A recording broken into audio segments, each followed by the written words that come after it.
Vamos começar a nossa primeira aula de reposição, aula número 1, Interpretação Constitucional. Esse capítulo não vai ser lecionado em sala, ele vai ser lecionado por essa videoaula e eu vou fazer o máximo de esforço para ser bem claro e também bem direto, para que nós não tenhamos um vídeo muito grande, tá certo?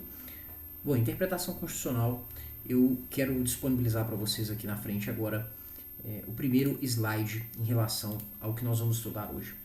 Tá? Nós vamos estudar o capítulo 7, interpretação constitucional, e hoje nós veremos tudo isso aqui que está na tela. Em primeiro lugar, quem interpreta a Constituição. Em segundo lugar, faremos uma viagem que parte de uma interpretação constitucional formalista a uma interpretação constitucional pós-positivista, também conhecida como interpretação constitucional principiológica, e nesta caminhada passaremos pelos elementos clássicos de interpretação que estão ligados ao formalismo legalista ou à interpretação formalista da Constituição e por princípios de interpretação constitucional que estão ligados ao que nós chamamos de interpretação pós-positivista da Constituição. Começo dizendo ou discutindo a primeira pergunta que está nesses slides, que é essa aqui, ó. Quem interpreta a Constituição? Durante muito tempo, acreditava-se que a interpretação constitucional era uma interpretação de técnicos. Ou seja, quem interpreta a Constituição são apenas os juízes, os legisladores e os membros do Poder Executivo.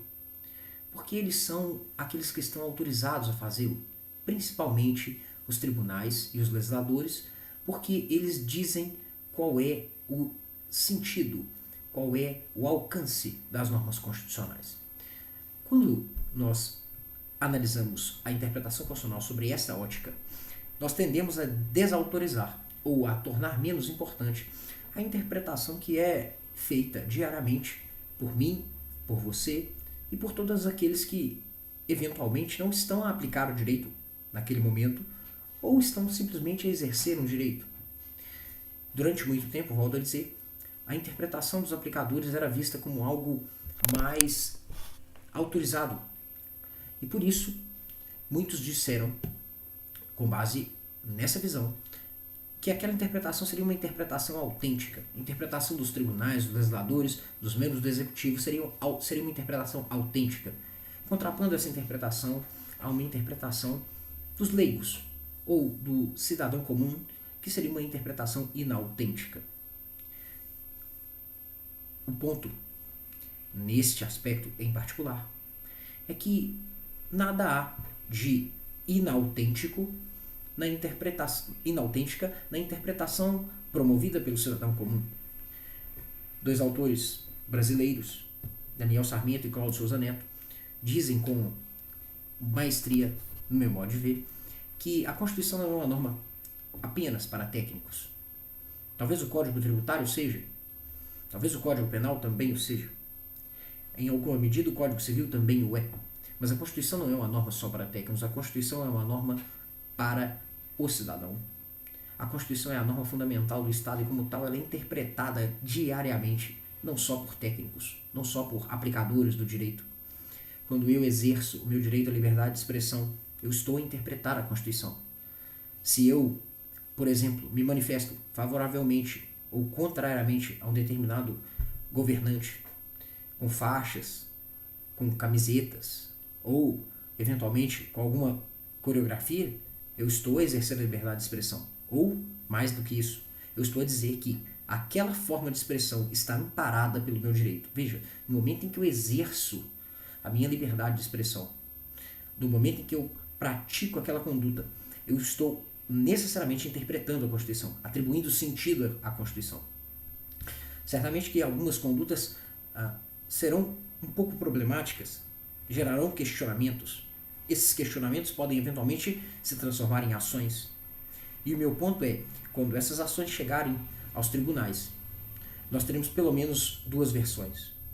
A versão de uma das partes e a versão que é apresentada pela outra parte e que eventualmente gerou o questionamento em relação àquela conduta. Vou dar dois exemplos. Durante as manifestações de 2013, muito se questionou se seria legítima a atuação dos Black Blocs, se aquela atuação seria amparada pela liberdade de expressão. No meu modo de ver, não. Porque ela feria direitos, inclusive fundamentais, de outras pessoas. A exemplo do direito de propriedade. Quando eu depredo um bem privado ou público, eu extrapolo os limites do meu direito. Por outro lado, vamos pensar num caso um pouco mais polêmico. Determinados religiosos não admitem determinadas formas de vida. Por exemplo, muitas religiões não admitem a homossexualidade como uma forma legítima de vida, como um modo legítimo de vida, como uma orientação legítima de vida. E não poucas as vezes, principalmente nos Estados Unidos, nós temos manifestações bastante ostensivas contra esta orientação. À luz da Constituição, esse tipo de manifestação é passível de questionamento, porque nós precisamos pensar até que ponto a liberdade de expressão autoriza um discurso contrário a uma orientação ou a um modo de vida. E, recentemente, a Suprema Corte julgou um caso como esse, onde membros de uma determinada igreja questionavam a admissão por parte dos Estados Unidos de soldados homossexuais. E, durante o enterro de um desses soldados, foram levantados cartazes bastante ofensivos. Mas o curioso é que a Suprema Corte norte-americana entendeu que aquela manifestação era legítima porque ela era amparada na liberdade de expressão. Meu ponto não é o caso em si. Meu ponto não é saber se concordamos ou não com essa interpretação. Meu ponto é, todos nós, diariamente, interpretamos a Constituição. Todos nós, quando exercemos qualquer tipo de atitude e dizemos que essa atitude está amparada por um direito fundamental, estamos a interpretar a Constituição. Então, respondendo à pergunta, quem interpreta a Constituição, não só os aplicadores de direito, não só os técnicos, não só legisladores, não só membros do Executivo, não só membros do Poder Judiciário, todos nós, todos somos potenciais intérpretes da Constituição. Existe um autor muito importante na Alemanha, Peter Haberli, ele disse isso. Ele disse, a Constituição é uma Constituição aberta aos intérpretes da Constituição, e esses intérpretes somos todos nós. A Constituição precisa estar aberta a esses inúmeros intérpretes da Constituição, porque ela assim se concretizará diariamente e ganhará mais legitimidade. Ele chegou a defender que a Constituição seria uma Constituição procedimental, cujo sentido se construiria a partir dessas inúmeras interpretações cotidianas. Quem interpreta a Constituição, não só técnicos, não só aplicadores do direito, todos os cidadãos são potenciais intérpretes da Constituição e o fazem diariamente, mesmo que não estejam a se perceber desta realidade. O meu segundo ponto na aula de hoje é o seguinte: se todos nós somos intérpretes potenciais da Constituição, qual é a melhor forma de interpretar a Constituição? E aí nós caminhamos por esta segunda seara. Vejam, nós temos uma interpretação clássica, que nós vamos chamar de formalista, e uma interpretação pós-positivista.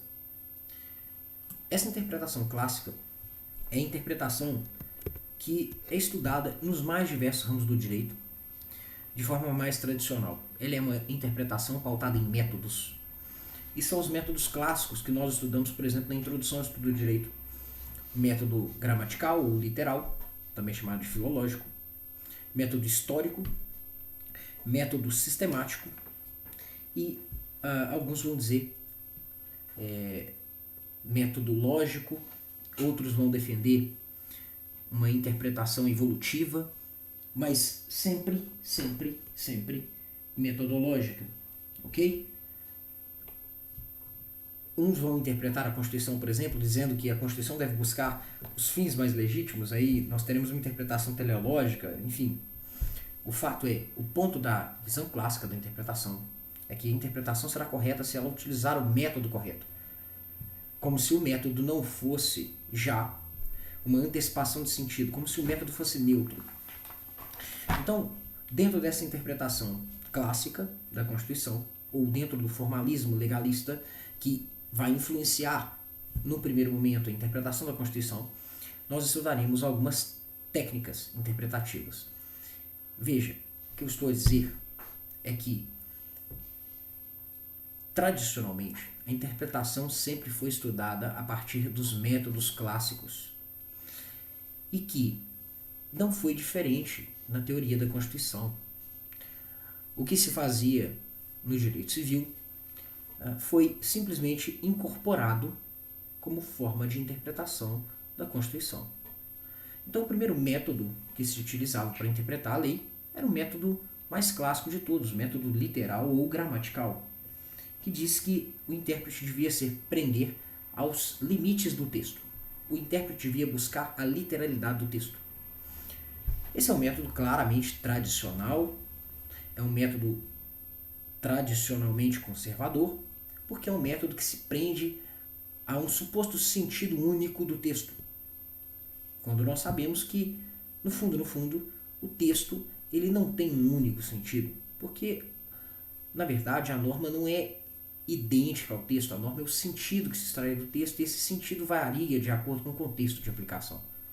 Mas vejam, os adeptos do método gramatical ou do método literal, sinônimos aqui, defenderão que não, defenderão que a interpretação correta é aquela que se prende ao texto, à literalidade do texto. Nos Estados Unidos, esses autores são chamados de literalistas ou textualistas, para ser mais exato. Os textualistas são aqueles autores ou aqueles intérpretes da Constituição que abraçam, portanto, o sentido literal do texto. Esse é o primeiro método. O segundo método é também clássico, que é o método histórico. Nós sabemos, o método histórico é um método que foi construído por Savigny, é um método que busca entender o sentido do texto a partir de uma busca pelo sentido histórico que aquele texto teve. E esse sentido histórico ele está relacionado com alguns elementos. Por exemplo, o mais importante deles, à luz dessa visão, a vontade do legislador. E vejam, a vontade do legislador ela vai muito bem no direito civil. Mas como nós estamos falando de direito constitucional, eles vão dar uma nova roupagem para essa expressão. Vão falar, nós vamos buscar a vontade do constituinte. Nós vamos buscar uma interpretação que seja originalista, ou seja, uma interpretação que foi defendida pelos pais fundadores, por aqueles que construíram a Constituição. Esse é o sentido correto. Veja, diferente dos textualistas. Eles vão dizer, não necessariamente o sentido correto é aquele que está na literalidade do texto. O sentido correto é aquele que o constituinte quis dar. Esses são os originalistas. Aqueles que abraçam uma interpretação histórica, um método histórico de interpretação. Esses autores, diferentemente dos primeiros, muitas das vezes vão recusar o sentido literal por acreditar que o constituinte ele não queria aquele sentido, ele buscava outro sentido. Também quero dizer que há uma aproximação entre os textualistas e os originalistas, porque eles são enquadrados em um grupo maior, que é chamado de interpretativistas. Veja, interpretativistas são aqueles intérpretes da Constituição que buscam ou o sentido literal do texto, os literalistas, ou, como já disse, textualistas, e, por outro lado, aqueles que interpretam a Constituição tentando entender qual foi a vontade do Constituinte, os originalistas. Vejam bem, concluindo o que eu disse até aqui, interpretativistas englobam duas categorias de intérprete. Em primeiro lugar, aqueles que se prendem ao sentido literal do texto. Esses são os textualistas. Em segundo lugar, aqueles que buscam a vontade do constituinte. Esses são os originalistas. Certo? Dentro dessas duas vertentes, volto a dizer, está uma visão mais tradicional e mais conservadora, mais presa, ao sentido que, teoricamente, foi pensado quando da construção da Constituição. São visões mais fechadas a mudanças em relação à interpretação da Constituição. Existe uma terceira vertente de pensamento que vai abraçar ainda um método clássico, mas que vai tentar dar um passo adiante, que é a vertente que vai abraçar o método sistemático. Veja, o método sistemático também foi pensado por Savigny. O método sistemático também tem uma crença equivocada de que o método é que traz racionalidade e interpretação da Constituição. Mas o método sistemático, ele vai um pouco além, porque ele diz o seguinte: veja, o sentido correto não necessariamente é aquele que está expresso na literalidade do texto. O sentido correto é aquele que se amolda mais com o conteúdo integral da Constituição. As normas têm que ser entendidas como um sistema. E porque são sistema, elas têm que ser interpretadas de modo a se compatibilizar. O intérprete tem que buscar solucionar as antinomias. O intérprete tem que tentar, com isso, a partir da ideia de solução de antinomias, compatibilizar as incompatibilidades da Constituição. Entender a Constituição como sistema é entender a parte como integrante do todo. Então esse é o terceiro método. Veja, o primeiro método é o método literal. O segundo método é o método histórico. O terceiro método é o método sistemático. Todos esses três métodos são formas tradicionais de interpretar a Constituição. Formas clássicas, formas de alguma forma herdadas do legalismo do direito civil. Existe ainda um quarto método. Esse método não foi pensado por Savigny. Ele foi pensado por Ehring. É um método teleológico. Ele é um método de alguma forma evolutivo, não necessariamente evolutivo, mas ele é um método mais aberto a algumas inovações, porque ele diz, olha, a gente tem que buscar o fim da norma, a gente tem que olhar para frente, porque essa norma foi construída. Diferente do método histórico, em que a gente olha para trás e pergunta o que quis o legislador, o que quis o constituinte, no método teleológico nós olhamos para frente, mas olhamos para frente porque nós perguntamos o que quis a norma, o que quer a norma, qual é o objetivo, qual é a método, qual é o fim. Teleologia, a ideia de fim, a ideia de finalidade, qual é a finalidade da norma. O método teleológico é o método que diz a interpretação correta, é aquela que busca o fim da norma, busca entender a norma à luz dos fins que ela visa alcançar. Quatro métodos clássicos que norteiam a interpretação clássica da Constituição. Para a gente fechar esse primeiro bloco, eu vou dizer, em tom de síntese, quais são esses métodos e quais são as suas ideias. O método literal ou gramatical é aquele que diz que o intérprete deve buscar o sentido literal do texto. Esse método é defendido por autores que são chamados nos Estados Unidos de textualistas ou literalistas. O segundo método é o método histórico.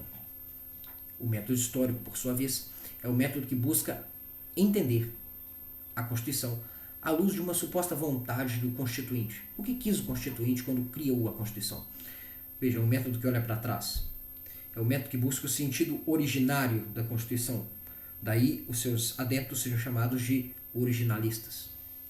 O terceiro método clássico é o método sistemático. É aquele que busca interpretar as normas da Constituição à luz do todo em que elas estão inseridas. A parte, ela só é entendida corretamente se ela for entendida dentro de um sistema maior.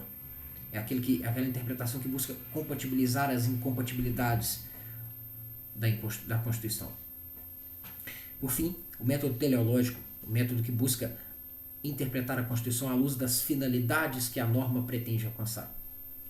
E vejam, esses quatro métodos norteiam o que nós chamamos de interpretação clássica da Constituição, ou o que nós chamamos, para tentar finalizar esse primeiro bloco, de interpretação formalista da Constituição. Nós estamos aqui, claramente, em uma fase de legado, uma herança da interpretação clássica que o direito privado exercia e defendia. Uma simples incorporação na esfera da interpretação constitucional daquilo que no direito privado já se defendia há muito tempo. Pois bem, com isso nós encerramos o nosso primeiro bloco, a interpretação formalista ou clássica da Constituição. E no segundo bloco, que vai acontecer daqui a pouquinho, eu vou falar de interpretação pós-positivista da Constituição. Vejam, nosso primeiro ponto foi quem interpreta a Constituição. Nosso segundo ponto foi como a interpretação, como a Constituição é interpretada para os clássicos. Como se dá a interpretação clássica da Constituição, a interpretação formalista da Constituição. Nós vimos que essa interpretação clássica ou formalista, ela se dá por meio de métodos. E aí nós encerramos nosso primeiro bloco. E daqui a pouquinho eu volto para falar um pouco mais de interpretação constitucional, mas agora trazendo para vocês uma nova visão, uma visão pós-positivista da Constituição, uma visão que vai buscar a interpretação da Constituição à luz de uma interpretação principiológica. Certo? Até daqui a pouquinho. Começando o nosso segundo bloco, eu posso dizer para vocês que a interpretação da Constituição ela passa por uma mudança, principalmente na segunda metade do século passado. Porque a forma de interpretar as coisas havia mudado. Na realidade, a hermenêutica, que era vista meramente como ciência da interpretação, cujo objeto é o estudo dos métodos interpretativos, ela passa por uma mudança. A hermenêutica passa a ser vista como uma forma de ser do ser humano. O ser humano só é humano porque ele interpreta o tempo inteiro. E ele interpreta não abrindo mão dos seus valores, não fugindo do seu pano de fundo contextual, mas a partir desses valores, a partir desse pano de fundo, a partir desse horizonte histórico desse mundo da vida que o permeia e que o, de alguma forma, constitui. Pois bem, se é assim, aquela crença de que os métodos eram racionais por si só se mostra equivocada. O intérprete busca o método literal porque ele acredita anteriormente, antes de interpretar, que aquela é a melhor interpretação. Então ele já direciona a sua interpretação para aquele método. Ele escolhe antes, para depois buscar o método. Ele não escolhe o método para chegar ao resultado. Os seus valores norteiam a escolha do método. Aqueles que defendem a existência de uma vontade do Constituinte não estão atrás de uma vontade do Constituinte, estão atrás de uma vontade deles próprios, que eles atribuem a essa figura etérea do Constituinte. Veja quantos Constituintes nós tivemos. Será que eles todos concordavam? Nós já vimos, quando estudamos a Assembleia Constituinte de 87 e 88, que havia dois grupos, pelo menos dois grupos, e que esses grupos divergiam muito em relação ao sentido que a Constituição deveria ter. Meu ponto aqui é o seguinte: se nós buscarmos uma interpretação correta da Constituição, nós precisaremos lembrar que essa interpretação, ela necessariamente parte de um intérprete que está jogado no mundo, ou seja, esse intérprete tem uma série de visões de mundo que permeiam a sua interpretação. Ela não é isenta desses valores, não são métodos que vão retirar essa carga contextual, esse mundo da vida que constitui o ser que interpreta da interpretação constitucional. Se é assim, nós precisamos recorrer a outras coisas que não métodos. E o mais interessante na interpretação constitucional, quando nós estudamos esse ponto, né, e caminhamos em direção ao pós-positivismo, é o seguinte: alguns autores, dentro da interpretação constitucional, disseram, pois bem, os métodos não resolvem, então vamos criar standards, vamos criar princípios interpretativos que não vão antecipar a interpretação, vão apenas abrir um caminho por meio do qual o intérprete deve passar se ele quiser interpretar corretamente a Constituição. Diferentemente do método, que já antecipava um sentido, o princípio interpretativo, ele é apenas um caminho pelo qual o intérprete deve passar.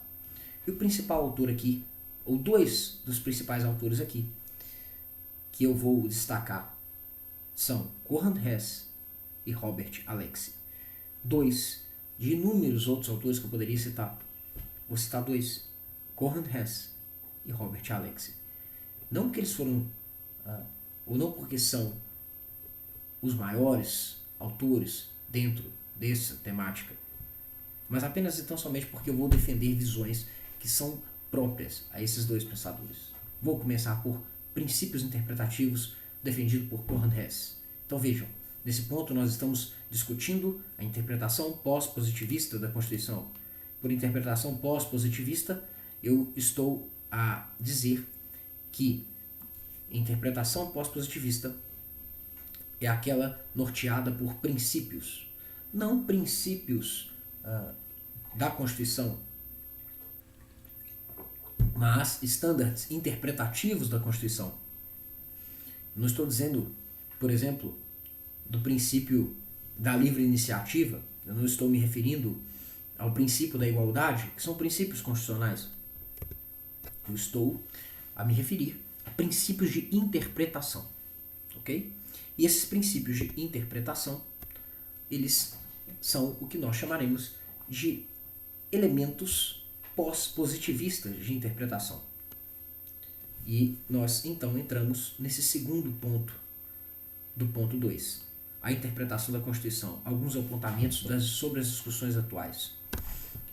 Os princípios que nós estamos a destacar são esses aqui, ó. O princípio da unidade da Constituição, o princípio da concordância prática ou harmonização, o princípio da correção ou exatidão funcional, a eficácia ou efeito integrador, a força normativa da Constituição, o princípio da máxima efetividade da Constituição, o princípio da interpretação conforme a Constituição e os princípios da proporcionalidade e da razoabilidade. Comecemos pelo primeiro, o que vem a ser concordância prática, o que vem a ser o princípio da concordância prática. O que vem a ser o princípio da unidade da Constituição, o que vem a ser o princípio da unidade da Constituição. Vejam, o princípio da unidade da Constituição está muito próximo do método sistemático. A única diferença é que ele não vende a ideia do método, de que a racionalidade está no método. Ele diz que a racionalidade está no produto da interpretação, da forma como a interpretação vai ser construída. Mas veja, a interpretação será legítima, olha o princípio da unidade da Constituição aí, na medida em que a Constituição for entendida como um todo sistêmico, na medida em que a Constituição for entendida como um corpo de normas que tem coerência sistêmica. A interpretação constitucional deve buscar essa coerência sistêmica. Pois bem, é isso que diz o princípio da unidade da Constituição. A Constituição deve ser entendida como um corpo dotado de unidade, como um sistema, e, portanto, a interpretação constitucional deve buscar compatibilizar as partes com tudo. Pessoal, qual que é a diferença do princípio da unidade da Constituição para o princípio, para o método sistemático? Muito claro. O método sistemático diz a racionalidade está no método. É a priori.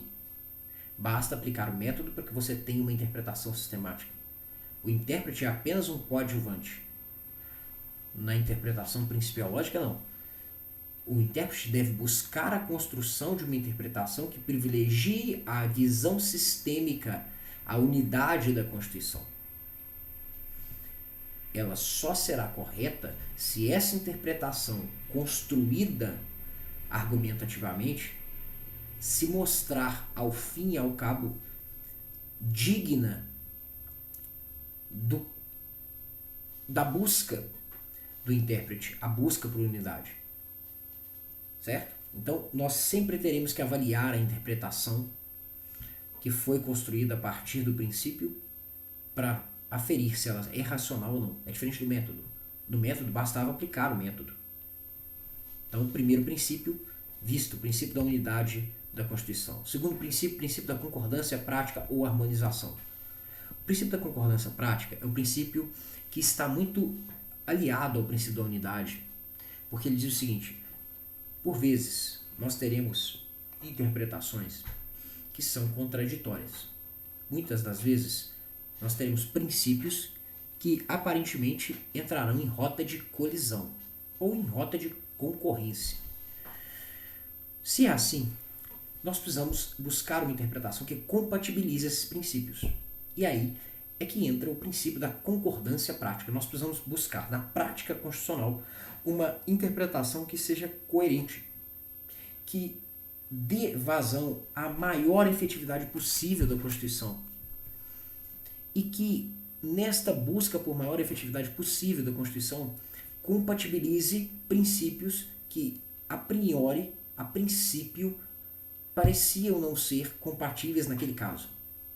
Então, nós vamos buscar uma interpretação que compatibilize esses valores, esses princípios que estão em rota de colisão. O curioso é que o Conrad Hess não acreditava em conflito. Ele dizia que o conflito é meramente aparente, que há, na verdade, uma tensão. E é justamente a interpretação pautada no princípio da concordância prática que vai solucionar esse pseudo-conflito, que vai buscar a interpretação que seja mais coerente à luz da Constituição. Bom, segundo princípio, princípio que compatibiliza normas em rota de colisão ou, como Conrad Hess preferia, em situação de tensão. O que deve prevalecer? A liberdade de expressão ou a intimidade privada? Quando a gente está, por exemplo, discutindo uma situação de uma reportagem de um jornalista sobre um jogador ou sobre um modelo. Vejam, aí entra o princípio da concordância prática, porque em tese nós temos dois princípios que apontam para soluções diferentes. Segundo princípio, então, princípio que usa compatibilizar normas com sentidos que estão em tensão, intimamente relacionado com a busca por unidade da Constituição. Concorda comigo? Então, os dois primeiros princípios são princípios que têm uma relação muito grande. Terceiro princípio, o princípio da correção funcional. Princípio da correção funcional. O que vem a ser esse princípio? Princípio da correção ou da exatidão funcional. Ele é muito simples.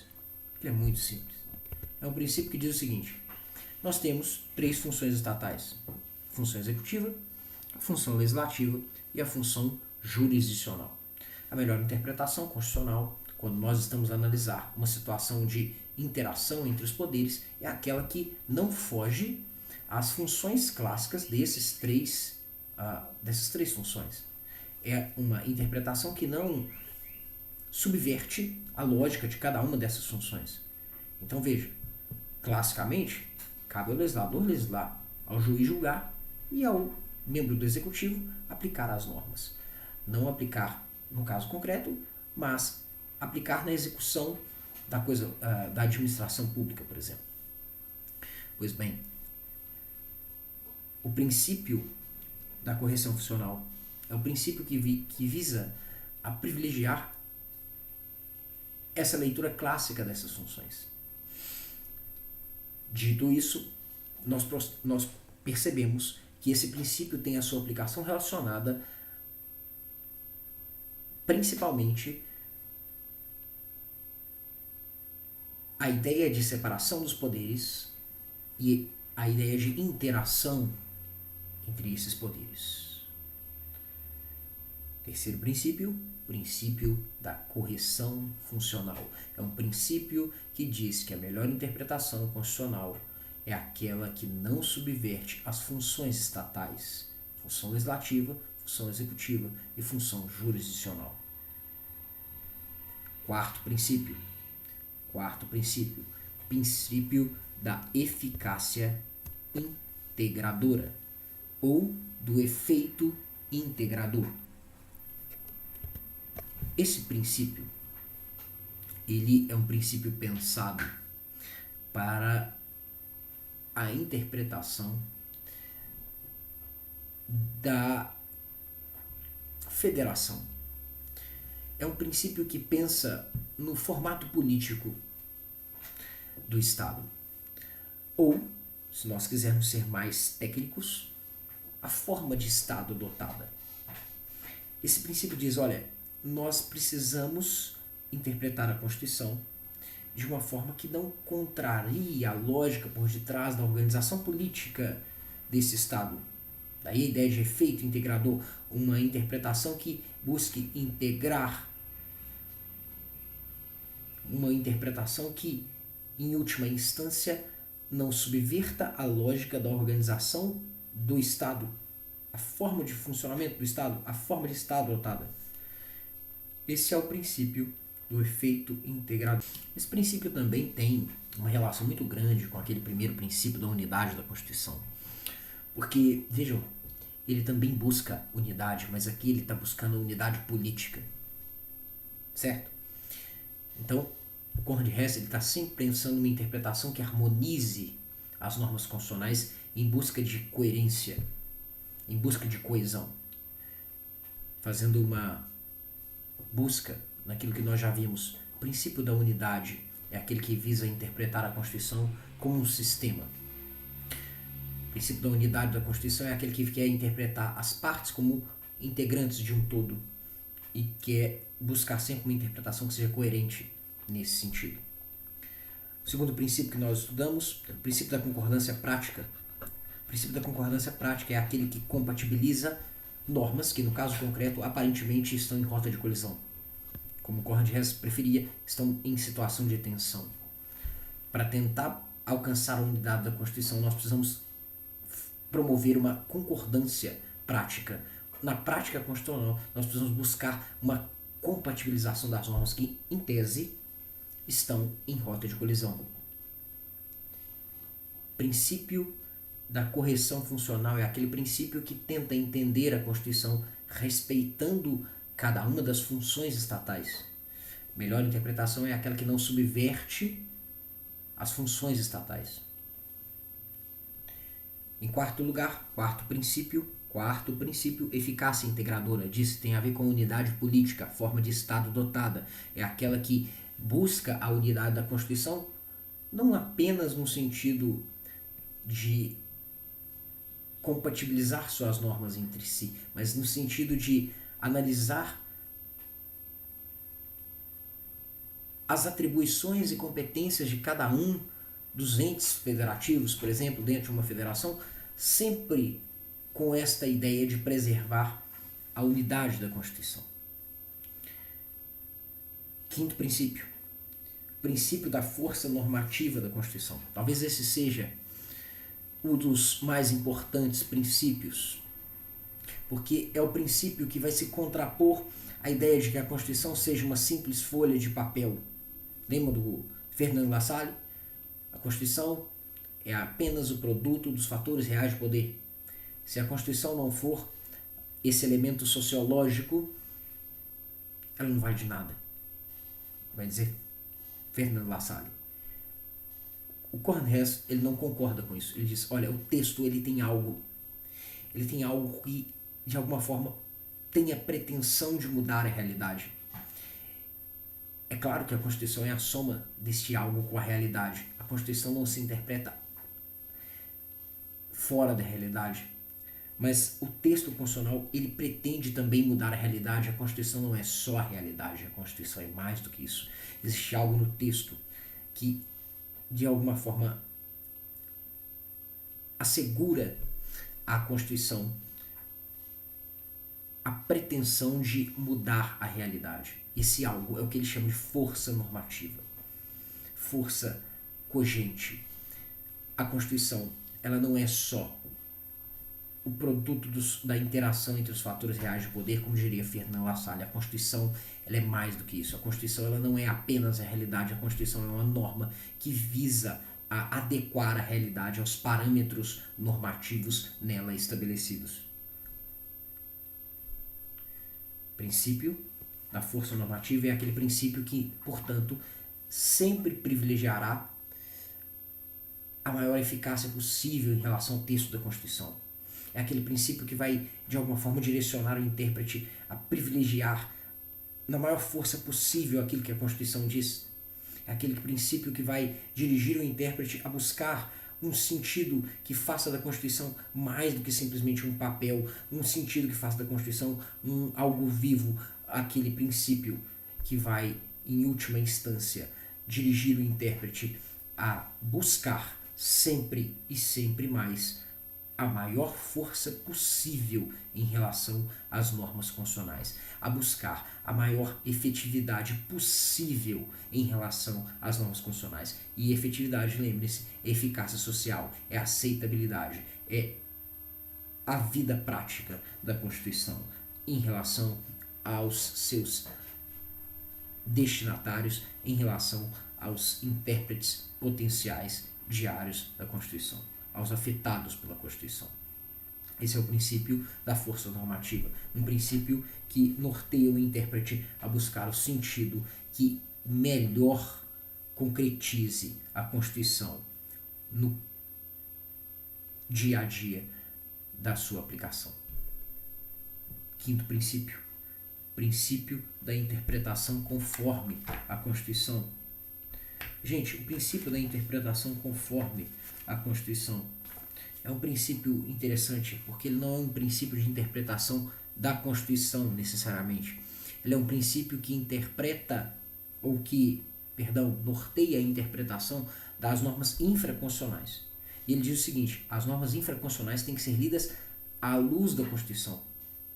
Não devemos buscar uma interpretação das normas infraconstitucionais que seja incompatível com a Constituição. Ao contrário, devemos buscar uma interpretação da Constituição, uma interpretação das normas infraconstitucionais que se compatibilize com a Constituição. Então nós precisamos ler o Código Civil à luz da Constituição. Quando nós tentamos entender o Código Civil à luz da Constituição, muitas vezes nós entenderemos que existem normas do Código Civil que precisam ser relidos conforme a Constituição. Daí a ideia de interpretação conforme.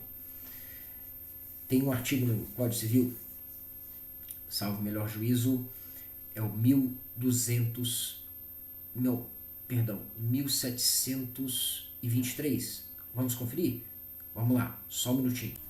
Artigo 1723, é isso mesmo. Conferir aqui.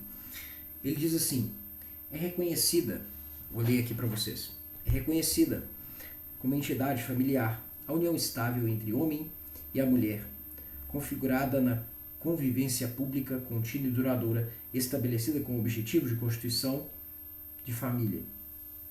Professor, por que você está lendo esse texto?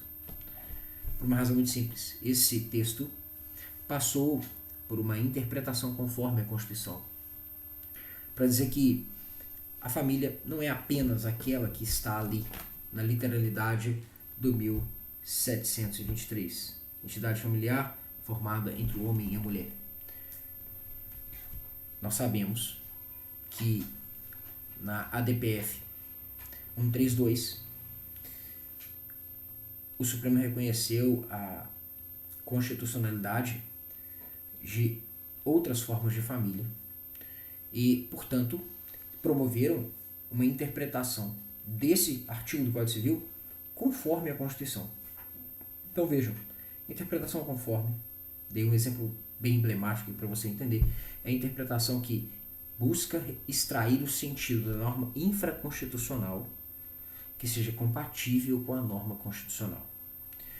Vejam, esse é o quinto princípio que Johann Hess pensou para a gente, para nortear a interpretação constitucional. Primeiro, princípio da unidade da Constituição. O segundo princípio, o princípio da concordância prática. O terceiro princípio, o princípio da correção funcional. O quarto princípio, o princípio da eficácia integradora. O quinto princípio, o princípio da força normativa. Eu falei quinto, mas não é quinto, é o sexto princípio. O sexto princípio é o princípio da interpretação conforme. Pois bem, acabamos o Johann Hess. Nós não acabamos os princípios interpretativos da Constituição. E aí eu quero fazer uma síntese nesse ponto. Quando a gente fala em interpretação constitucional pós-positivista, nós estamos falando de uma interpretação constitucional pautada em princípios. Um dos autores que vai construir princípios interpretativos é o Conrad Hess. Os princípios interpretativos são diferentes dos métodos, porque para eles a interpretação é um caminho a ser trilhado pelo intérprete. Esse caminho, ele não é pré-estabelecido. A racionalidade não está no emprego apenas e totalmente do princípio, mas nos argumentos que são desenvolvidos pelo intérprete. O que os princípios fazem são estabelecer parâmetros para alcançar essas interpretações que são as interpretações mais adequadas. E nós vimos que, para Conrad Hess, talvez a ideia que mais chame a atenção seja a ideia de busca por coerência e unidade. E a segunda ideia, que também está bem presente no pensamento de Conrad Hess, é a ideia de garantir à Constituição a força normativa, uma eficácia mínima. E essa eficácia mínima, ela tem a ver com o princípio da máxima efetividade da Constituição. Princípio da máxima efetividade da Constituição. O princípio da máxima efetividade da Constituição é um princípio que eu acabei pulando e deixando para o final propositalmente. Ele tem tudo a ver com o princípio da força normativa da Constituição. Porque ele diz o seguinte: a interpretação constitucional deve ser aquela que garante às suas normas a maior eficácia social possível. A eficácia, nós sabemos, é a aceitação da norma. Quanto mais prática, quanto mais a Constituição fizer parte da vida das pessoas, quanto mais ela for levada a sério, maior será a força que ela possui, maior será a sua força normativa. A máxima efetividade é a busca do intérprete por fazer cada vez mais da Constituição uma norma respeitada. É buscar extrair das normas o sentido que mais garanta efetividade à norma. A busca do intérprete deve ser essa, de garantir a interpretação que melhor garanta a vida da Constituição. Não sei se eu me fiz claro, mas Conrad Hess está preocupado com efetividade e unidade. Efetividade e coerência. Como eu disse, ele não vai aceitar muito bem a ideia de normas constitucionais entrando em rota de colisão. Ele vai dizer, no máximo, isso é uma tensão aparente, um conflito aparente que vai ser resolvido a partir da interpretação. Existe uma outra visão, no entanto, que é defendida, por exemplo, por Robert Alex. Eu vou citar Robert Alex pela influência que ele tem no direito brasileiro, nem tanto pela influência que ele tem no mundo inteiro, mas pela influência que ele tem no direito brasileiro.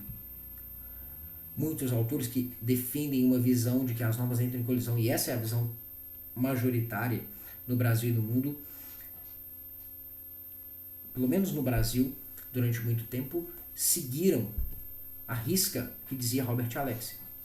Num determinado momento em que o pensamento de Robert Alex começou a receber diversas críticas, porque não conseguia alcançar o que prometia, que era a racionalidade na interpretação e a diminuição da discricionariedade judicial, esses autores vão dizer, não, veja bem, nós estamos nos alinhando não só a Robert Alex. A Robert Alex é um dos autores, talvez não mais importante, longe disso.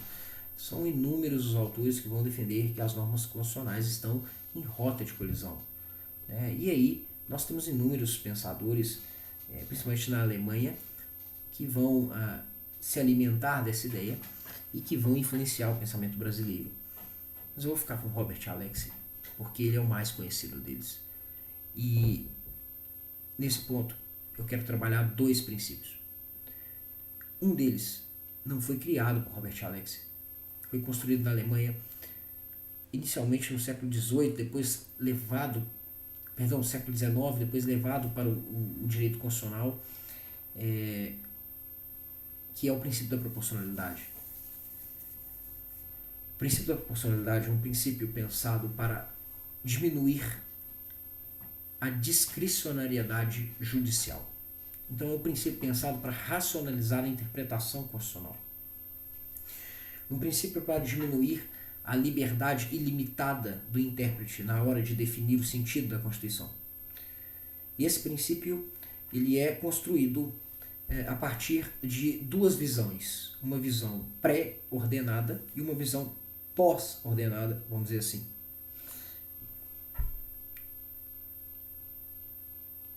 Com relação à visão pré-ordenada, ela se parece muito com a visão metodológica, sabe? E os críticos ao princípio da proporcionalidade, ou alguns dos críticos ao princípio da proporcionalidade, vão dizer que isso faz com que o princípio da proporcionalidade ele perca em credibilidade, essa aposta no método. Bom, a outra visão que não se dissocia dessa pré-ordenada é uma visão que tenta atrelar o princípio da proporcionalidade a dois significados. Então vamos entender o princípio da proporcionalidade para depois estudar o princípio da razoabilidade. Lembrando, já de antemão, que muitos autores vão dizer que são princípios sinônimos. Historicamente, não são, mas o Supremo Tribunal, por exemplo, o Supremo Tribunal Federal, por exemplo, principalmente por conta do ministro Barroso, hoje, vão defender que são princípios sinônimos. Vão aplicá-los de forma indiscriminada. Os dois tentando nortear o aplicador do direito. Proporcionalidade. O que vem a ser o princípio da proporcionalidade. Vejam, o princípio da proporcionalidade, nós estamos aqui, ó. Ele, para todos os seus adeptos, ele se divide em 3 subprincípios: adequação, necessidade e proporcionalidade em sentido estrito. Até recentemente, mais ou menos 1 ano e meio atrás, teve uma prova de concurso em que um dos examinadores ele cobrou mais 2 subprincípios do princípio da proporcionalidade. Na verdade, ele dissociou a adequação em suas etapas e cobrou essas etapas como se fossem princípios, sabe? Ele foi bastante criticado no Brasil inteiro por aqueles que analisavam essa norma, essa questão, e apesar disso, né, essa visão é uma visão minoritária, assim, que poderia ser defendida, mas como eu disse, apesar disso, a visão que prevalece é a visão de que o princípio da proporcionalidade se divide em adequação, necessidade e proporcionalidade em sentidos estritos. 3 subprincípios. O que vem a ser a adequação? Bom, antes de explicar, volto a dizer, proporcionalidade é um princípio que pretende racionalizar a interpretação do intérprete, que pretende racionalizar a interpretação judicial, que pretende racionalizar a interpretação do aplicador do direito. Se é assim, ela vai tentar diminuir a margem de liberdade do aplicador do direito para que ele interprete a Constituição da forma mais adequada possível. Então, diminuir essa margem de liberdade é a ideia por detrás do princípio da proporcionalidade. Bom, ela tem 3 subprincípios. Primeiro subprincípio, adequação. Adequação é aquele subprincípio que diz que nós devemos buscar sempre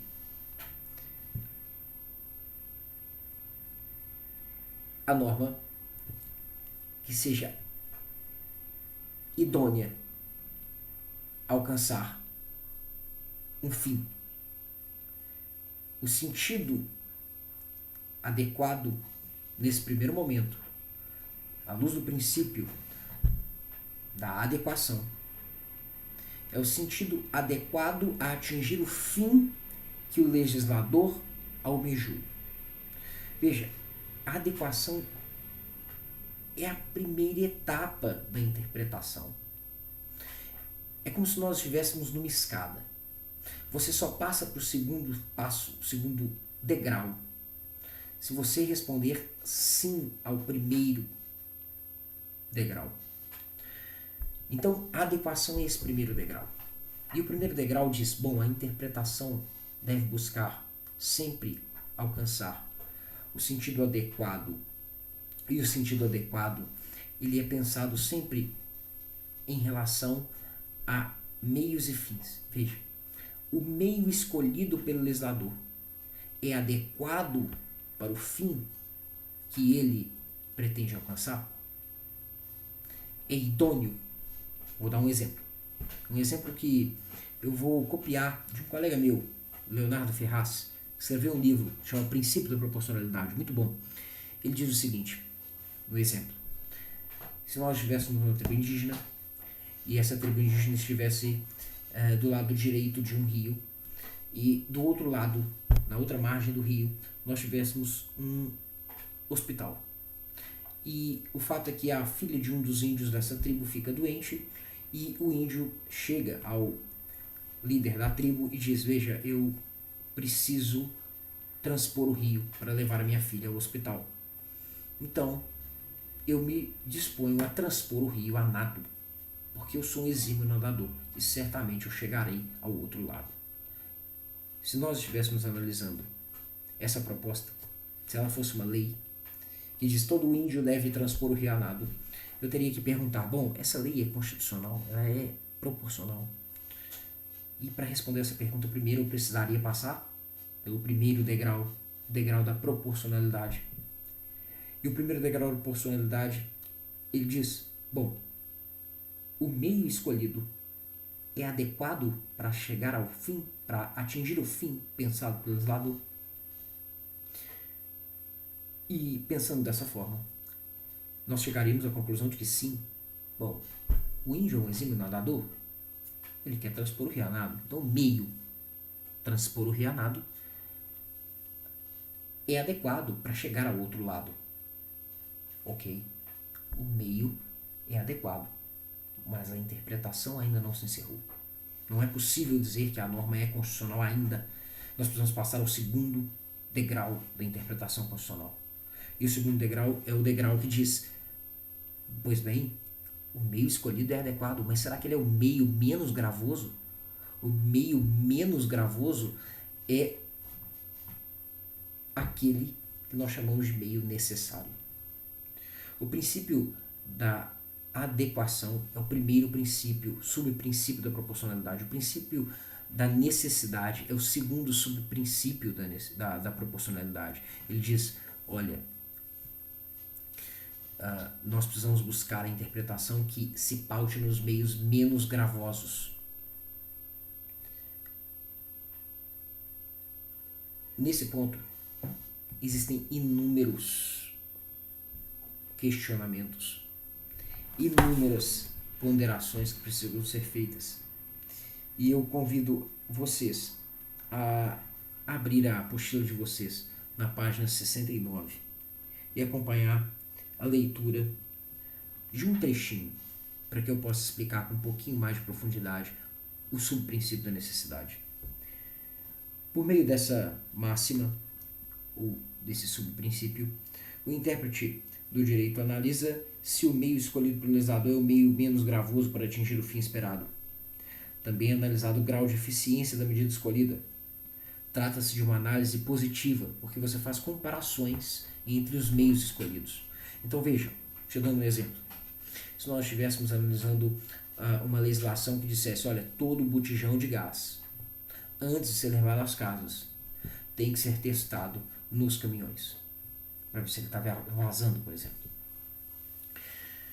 E aí alguém questionasse, bom, essa exigência ela viola a livre iniciativa, porque com essa exigência muitas empresas vão deixar de funcionar.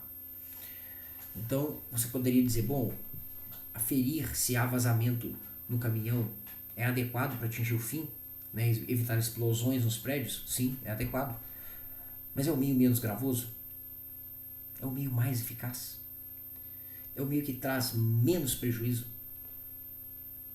Esse é o subprincípio da necessidade, veja, é o segundo step, o segundo degrau da interpretação pautado no princípio da proporcionalidade. Se a resposta for sim, é o meio menos gravoso, nós vamos passar ainda a um terceiro estágio interpretativo, que é o estágio da proporcionalidade em sentido estrito. Proporcionalidade em sentido estrito é o terceiro subprincípio da proporcionalidade. E nesse princípio nós faremos ponderações em princípios.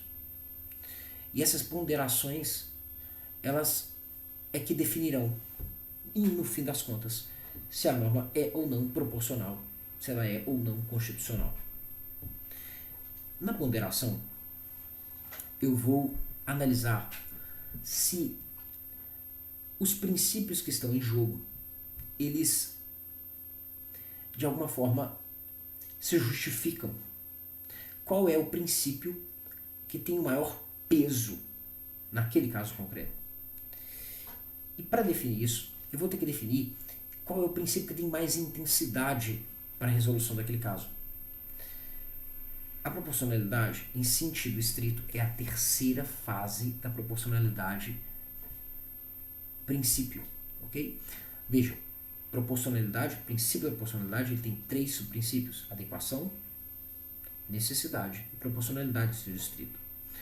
A adequação é uma análise negativa. Eu não estou fazendo comparação. Estou analisando simplesmente aquele meio, aquele método, aquela escolha que o legislador fez.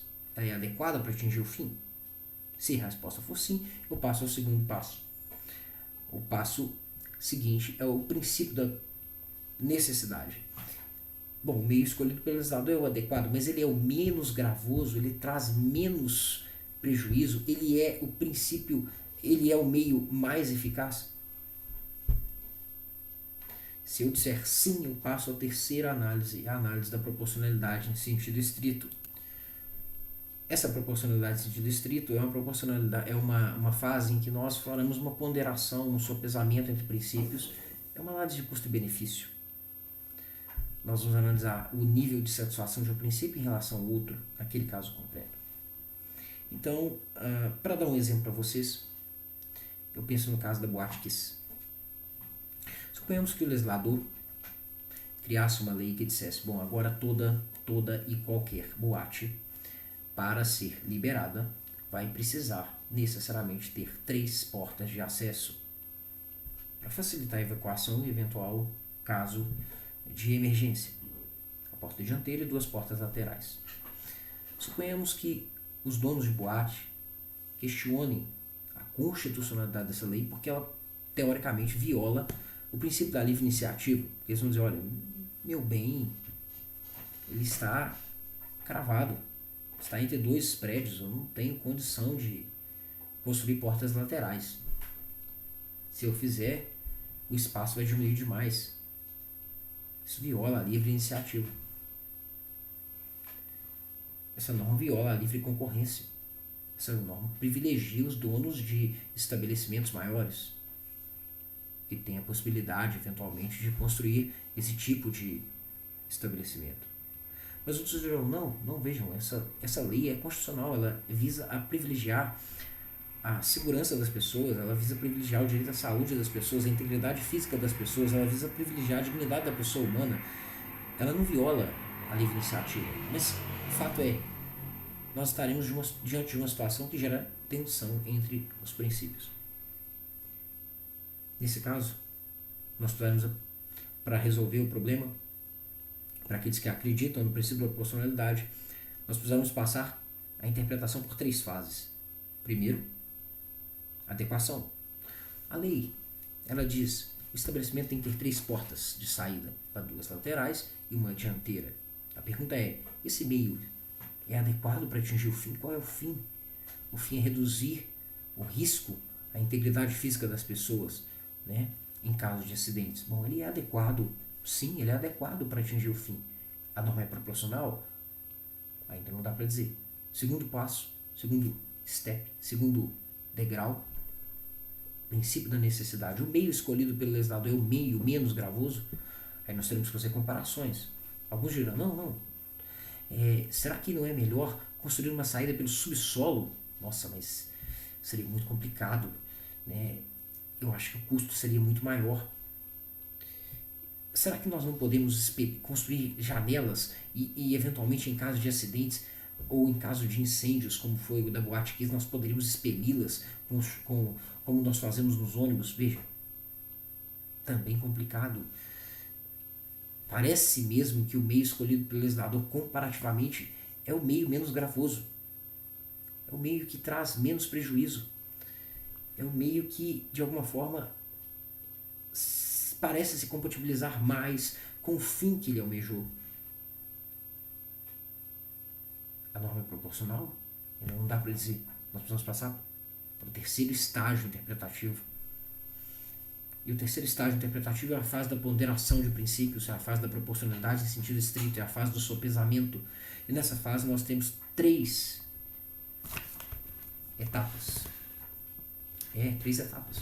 Primeiro nós vamos analisar qual é, naquele caso, o grau de satisfação de um dos princípios envolvidos. Depois analisaremos o grau de satisfação do segundo princípio envolvido, para depois chegar à conclusão de qual é o princípio que melhor resolve aquele caso. O que tem mais peso para aquele caso. O Robert Alex chega a resolver essa situação com base numa fórmula, gente. Mas eu não vou discutir essa fórmula aqui. Eu vou dizer o seguinte. No caso da Boate Kiss, você precisaria analisar o seguinte. Primeiro, a livre iniciativa. Quando nós pegamos a norma criada pelo legislador, ela é inviabilizada? Não, não é. O grau de satisfação desse princípio é satisfatório. Ele não é inviabilizado. Ok? Ele é, vamos dizer assim, restringido. Mas ele não é inviabilizado. Por outro lado, quando nós analisamos o princípio da dignidade da pessoa humana, ou se nós quisermos ser ortodoxos, não colocarmos a dignidade em rota de colisão com outros princípios, se nós analisarmos, por exemplo, a ideia da preservação da saúde das pessoas, da integridade física das pessoas, nós analisaremos a norma e diremos, bom, de fato, esse é o princípio que tem o maior peso, porque ele é bastante satisfeito, o grau de satisfação dele, nesse caso concreto, com essa norma, é bem grande. Ok? E, num terceiro momento, analisaremos, bom, qual é o princípio que tem mais relevância naquele caso? Qual é o princípio cuja satisfação maior mais se adequa àquele caso?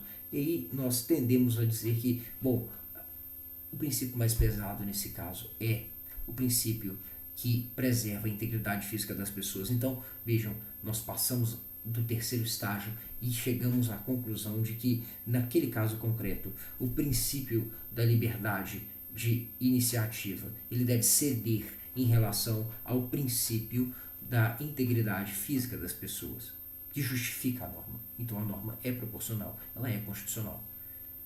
Vejam, esse é um princípio muito mais elaborado que os outros princípios. Ele é um princípio que tem uma carga metodológica muito grande. Essa é a fase pré-ordenada, porque ela é pré-estabelecida. Muitos criticarão dizendo isso é um método. Os adeptos vão dizer, não, ele não é um método porque ele está levando o legislador a interpretar. A coerência não está na aplicação do princípio em si, e sim na forma como o intérprete construirá a interpretação a partir desse princípio. Professor, o que você acha? Eu sou um crítico do princípio da proporcionalidade, mas reconheço que a maior parte da doutrina e dos tribunais adotam o princípio da proporcionalidade como um princípio de interpretação constitucional para a resolução de situações de tensão entre princípios constitucionais. Certo? Para fechar a aula de hoje, e o princípio da razoabilidade? E o princípio da razoabilidade? Bom, razoabilidade, gente, é um princípio que tem inúmeros significados. Razoabilidade pode ser entendido como coerência, como coesão, como bom senso. Razoabilidade pode ser entendido como sinônimo de proporcionalidade. O melhor texto em relação a isso é o texto de um professor que eu tive, que se chama José Adércio Leite Sampaio. Ele vai explorar os inúmeros sentidos que a razoabilidade já alcançou, né, na interpretação constitucional nos tribunais. Aí na apostila de vocês, na página 72, não, minto, 72 não, 71, eu adianto para vocês alguns desses significados: exigência de equilíbrio, busca por coerência, exigência de racionalidade, busca da justiça no caso concreto, razoabilidade como sinônimo de equidade, razoabilidade como sinônimo de proporcionalidade, enfim, inúmeros significados que estão atrelados à ideia de racionalidade. Nos Estados Unidos, por outro lado, a razoabilidade está ligada à ideia de devido processo substancial. O devido processo substancial está ligado ao princípio do devido processo legal, sabe? Mas não só no sentido procedimental, é uma busca por justiça, por correção na interpretação constitucional. Só isso, professor? Não tem uma face pré-ordenada, como tem a proporcionalidade. Muitos autores vão dizer, não, é sinônimo de proporcionalidade, professor. O Luiz Roberto Barroso, por exemplo, o ministro Luiz Roberto, diz isso. O ministro Gilmar Mendes, idem. Historicamente falando, eles surgem em contextos diferentes e a interpretação que eles norteiam é bem diferente. A interpretação pautada no princípio da proporcionalidade é metódica, a interpretação pautada na razoabilidade não é metódica. Enfim, são princípios que visam a limitar a liberdade do aplicador do direito, do juiz, que visam a racionalizar a interpretação do juiz. Apenas para concluir tudo que eu falei, eu quero discutir mais 2 pontos e fechar o capítulo, e fechar a nossa aula de hoje, que já se estendeu. Eu prometi 30 minutos, já tem 1 hora. Vejam, ainda dentro da interpretação constitucional e do princípio da proporcionalidade, existem 2 feições, 2 significados que eu queria destacar. Proporcionalidade, ele é um princípio que pode ser entendido como proibição de excesso e proibição de proteção deficiente. Proibição de excesso é uma ideia muito utilizada, por exemplo, no direito penal. Proibir a aplicação desarrazoada de penas ou de medidas, por exemplo, no âmbito da execução penal, que se mostrem desproporcionais. Proibição de excesso. E a proibição da proteção insuficiente muitas vezes se liga à aplicação de direitos sociais. O Estado deve garantir uma proteção que não seja insuficiente.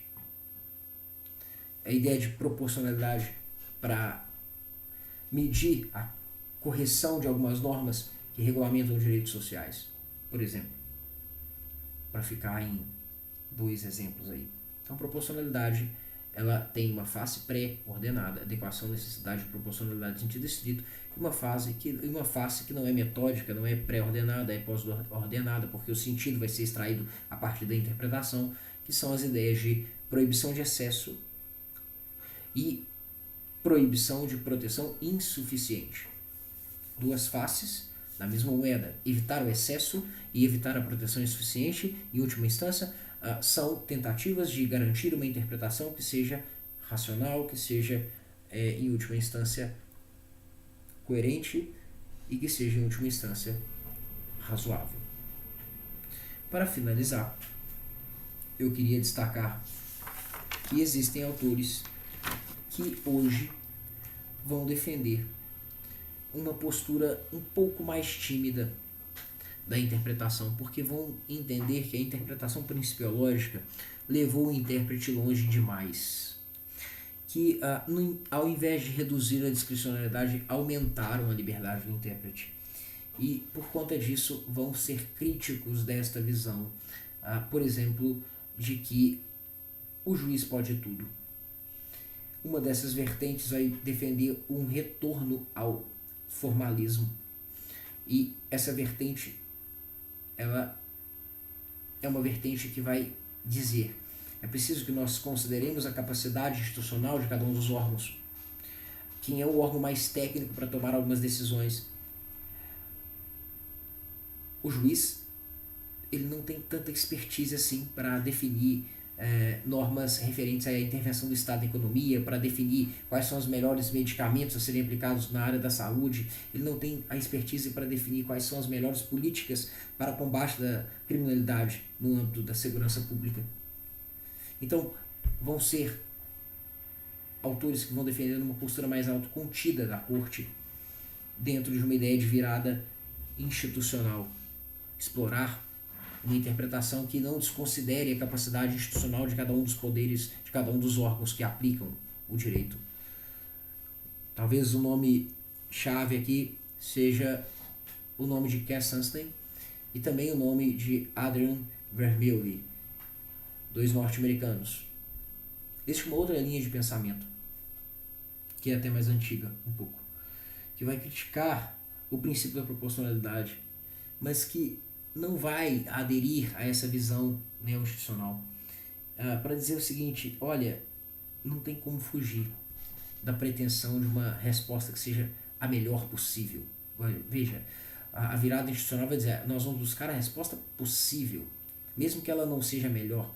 Eles vão dizer: nós vamos defender uma second best, a resposta possível, a segunda melhor, porque a first best, a melhor possível, é impossível de ser alcançada e muitas vezes não vai ser alcançada por um intérprete com limites de capacidade institucional, com uma visão de túnel, com restrições cognitivas para enfrentar os casos.